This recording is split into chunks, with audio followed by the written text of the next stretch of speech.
आगे हम आपको इसका पूरा खेल समझाएंगे, लेकिन आपके लिए पहले ये समझना ज़रूरी है कि 1 लीटर पेट्रोल की कीमतों में टैक्स का गणित क्या है। अगर हम बात दिल्ली की करें तो इंडियन ऑयल के मुताबिक 1 लीटर पेट्रोल की एक्स फैक्ट्री कीमत यानी बेस प्राइस महज 31 रुपये 82 पैसे ही है, लेकिन 1 लीटर पर केंद्र सरकार 32 रुपये 90 पैसे टैक्स वसूल रही है, तो राज्य सरकार 20 रुपये 61 पैसे का टैक्स। 1 लीटर पर केंद्र और राज्यों का कुल टैक्स 53 रुपये 51 पैसे बन जाता है, यानी 32 रुपये के पेट्रोल पर 53 रुपये 51 पैसे टैक्स वसूला जाता है। एक चीज को समझने की बहुत आवश्यकता है, वो ये है कि जब क्रूड ऑयल के दाम कम हुए थे पिछली बार, तब भी पेट्रोल डीजल के दाम कम नहीं हुए थे, यानी जो एडेड एडवांटेज था तब भी सरकारों के पास जा रहा था।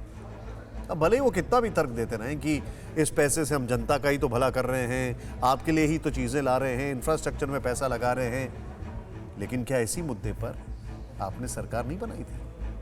तस्वीर बिल्कुल साफ है। आप दिल्ली में जो पेट्रोल लगभग 90 रुपये लीटर खरीद रहे हैं वो इतना महंगा नहीं है, जबकि दिल्ली में अन्य राज्यों की तुलना में कम टैक्स वसूला जाता है। तब भी यहाँ आम लोगों से पेट्रोल पर 168% का टैक्स वसूला जाता है। सोचिए राजस्थान और मुंबई में ये आंकड़ा कितना बड़ा होगा।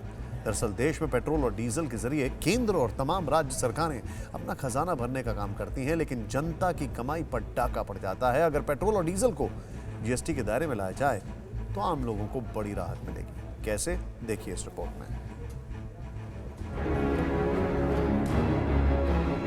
मेरे जैसा इंसान तो शाम को 0, 1 भी रुपए बचेगा नहीं जेब में।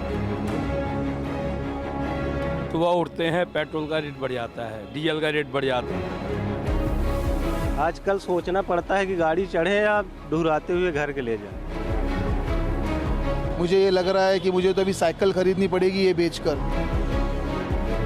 फालतू में पेट्रोल की बर्बादी, डीजल की बर्बादी कर रहे हैं, उन पर ज़्यादा टैक्स लगाए तो कमाई कुछ नहीं है, बस पैसे जा रहे हैं। पहले कोरोना से मर रहे थे लोग, अभी ये महंगाई से मर रहे हैं। इतनी महंगाई में हम लोग को जीना, अभी 10 दिन बाद गाड़ी हिलाए हैं। पॉकेट बिल्कुल ढीली हो रही है। दिल्ली, मुंबई, भोपाल, लखनऊ, देश के हर शहर में पेट्रोल की कीमत शतक लगाने को बेताब है, और राजस्थान के श्रीगंगानगर में तो पेट्रोल ने सैकड़ा लगाकर रिकॉर्ड भी बना लिया। लेकिन इस बेलगाम कीमत से देश भर में खलबली मची है। पेट्रोल डीजल की हर रोज बढ़ती कीमतों ने जनता को नाराज कर रखा है और सरकार के सामने सवालों की बाढ़ आ गई है।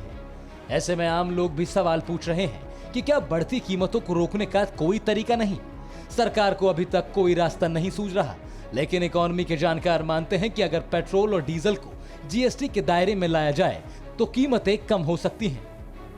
पेट्रोलियम प्रोडक्ट को जीएसटी में लाया जाता है तो पूरे भारत में एक ही रेट पे पेट्रोल मिलेगा आपको, क्योंकि एक ही टैक्स होगा। अभी क्या होता है कि सेंट्रल गवर्नमेंट उस पर एक्साइज ड्यूटी लगाती है और स्टेट गवर्नमेंट उसके ऊपर वैट लगाती है, और वैट अगर आप देखेंगे तो हर स्टेट का अलग अलग है। तो जीएसटी में एक ही rate throughout the country, one nation one tax, तो इसका जरूर बेनिफिट हमारे देश की जनता को होगा।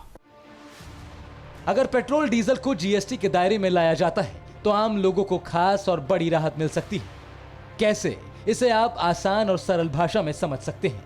अगर जीएसटी की बात करें तो इसमें कई स्लैब हैं जिनके आधार पर टैक्स वसूला जाता है। ये हैं 5%, 12%, 18% और 28%। 28% जीएसटी स्लैब भारत में सबसे अधिक दर है और यह मुख्य रूप से लग्जरी वस्तुओं पर लगाया जाता है।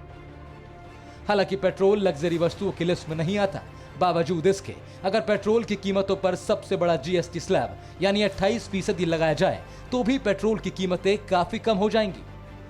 पेट्रोल जीएसटी में शामिल हो तो क्या होगा? बात सिर्फ दिल्ली की ही करें तो अभी पेट्रोल की कीमत डीलर बेस प्राइस और किराया मिलाकर 32.10 रुपये है। अगर दिल्ली में अधिकतम स्लैब के साथ टैक्स वसूला जाए तो टैक्स के रूप में 8.98 रुपये ही प्रति लीटर देना पड़ेगा। ऐसे में पेट्रोल महज 41.08 रुपये प्रति लीटर मिलेगा। ऐसे ही अगर जीएसटी 18% लगे तो 5.77 रुपये टैक्स के साथ कीमत 37.87 रुपये प्रति लीटर होगी। ऐसे में टैक्स देने के बाद भी आम लोगों को पेट्रोल की कीमत काफी कम चुकानी पड़ेगी। जरा सोचिए, दिल्ली में ही 1 लीटर पेट्रोल 41 या 37 रुपये प्रति लीटर बिकने लगे तो ये कितनी बड़ी राहत होगी। इसका अंदाजा लगाना मुश्किल नहीं है। लेकिन क्या पेट्रोल को जीएसटी के दायरे में लाना इतना आसान है? शायद नहीं। यह फैसला सिर्फ केंद्र सरकार नहीं कर सकती, यह निर्णय जीएसटी काउंसिल कर सकती है, जिसमें राज्यों के प्रतिनिधि भी शामिल हैं। मतलब ये कि पेट्रोल की कीमतों पर लगाम लगाने की जिम्मेदारी केंद्र की ही नहीं, राज्य सरकारों की भी है। सिर्फ हमें स्टेट गवर्नमेंट और जीएसटी काउंसिल मिलके इसको डिसाइड करेंगे, क्योंकि सेंट्रल गवर्नमेंट ने पहले भी कह दिया था कि अगर स्टेट गवर्नमेंट और जीएसटी काउंसिल तैयार हो जाते हैं तो वो इसको जीएसटी में लाने के लिए तैयार है। पेट्रोल और डीजल से न सिर्फ केंद्र को बल्कि राज्यों को भी राजस्व के तौर पर एक बड़ी राशि मिलती है। राज्य सरकार चाहे तो इस मुद्दे को जीएसटी काउंसिल में ला सकती है और फैसले के लिए दबाव भी बना सकती है, ताकि कीमतें घट सकें और लोगों को फायदा मिले। लेकिन इसमें थोड़ा वक्त लग सकता है। राज्य सरकारें चाहें तो लोगों को तत्काल राहत दे सकती हैं, खुद ये फैसला कर सकती हैं कि पेट्रोल पर कितना वैट लगाना है, लेकिन खजाने को भरने के लोभ में ऐसा होना मुश्किल है। न्यूज़ टॉप 9 रोज सुबह 7 बजे और शाम 7 बजे सिर्फ TV9 भारतवर्ष पर।